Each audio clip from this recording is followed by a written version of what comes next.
Hey Internet, if you look frustrated I am, I'm so sick of technology and cameras, but that's not why I'm here. You don't want to hear me talk about that. You want to hear me talk about other stuff. And so I got a question from one of my members via email, and it's always easier to respond this way rather than trying to do something tippity-typity with all that carpal tunnel going on. Although you would think it would be easier until you try to get the camera to work, and it's not this camera. This one works fine. It's the exact same camera as that camera, but that one won't go high def. And I have no idea why. Anyhow, the question is this. She says, just sitting at home reading about the new Earth, where they won't have messed up cameras, and I have a question. The new Earth is going to be this Earth made perfect, right? Not a brand new Earth made from scratch.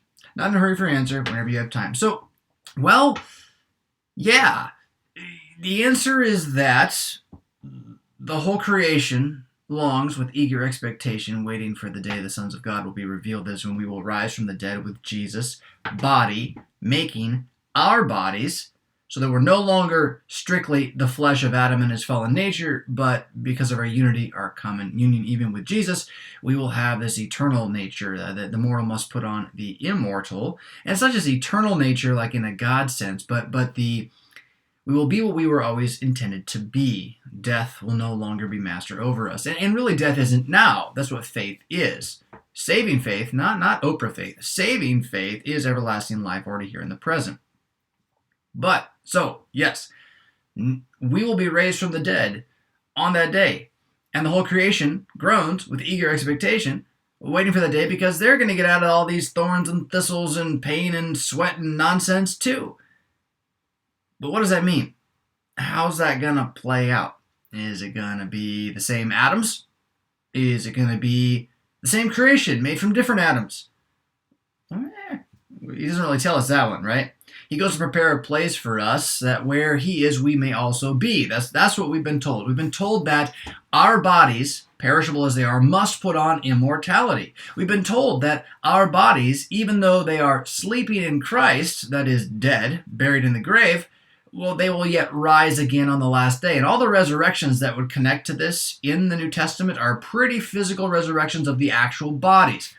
Jesus as being kind of the big one, right? But you think of Lazarus, you think of various people who Jesus raised, the widow's son, and all this kind of stuff. So it's pretty clear that our bodies are going to be these bodies. Yet it's also pretty clear that these bodies will be made of Jesus instead of Adam. I don't know how that's going to work out. And then you push the question into, so what about the cosmos? We also know that the cosmos, the heavens and the earth, are going to pass away, right? And even be thrown into the lake of fire. But does that mean all the poor little kitties are getting thrown into the lake of fire? Well, kinda, maybe. But they're also being brought forward into the life of the world to come. And then you have this issue where the fire in the Bible, when it's dealing with salvation, is a purifying reality. So it's like, well, Paul talks about how you will be saved even though your works perish as one through the flames, right? So you get all those pieces, and you got to try to put them together in a nice little box for our American minds to have a science equation with, right? Well, will it be this body or another body? How's it going to work out? And the answer is yes. God's going to work it out. You're going to rise from the dead, and the kitties too, probably, most of them. The nice ones. We don't really know. There'll be cats there, I think, because the creation will be there. That's the point. I'm not going to debate that bit about the kitties. The creation will be there. So we know that'll happen. But how? From Jesus' body. Without this creation? No, not exactly. No. Without these bodies? No, these same bodies too. Well, how's that going to work out? I really don't know. How does a man walk on water? Or, per se, change water into wine? How does he feed 5,000 people with 5 loaves of bread and 2 fish? I don't know. But see, he did rise from the dead with his own actual body, which also is made of the flesh of Adam, just purged of its sin.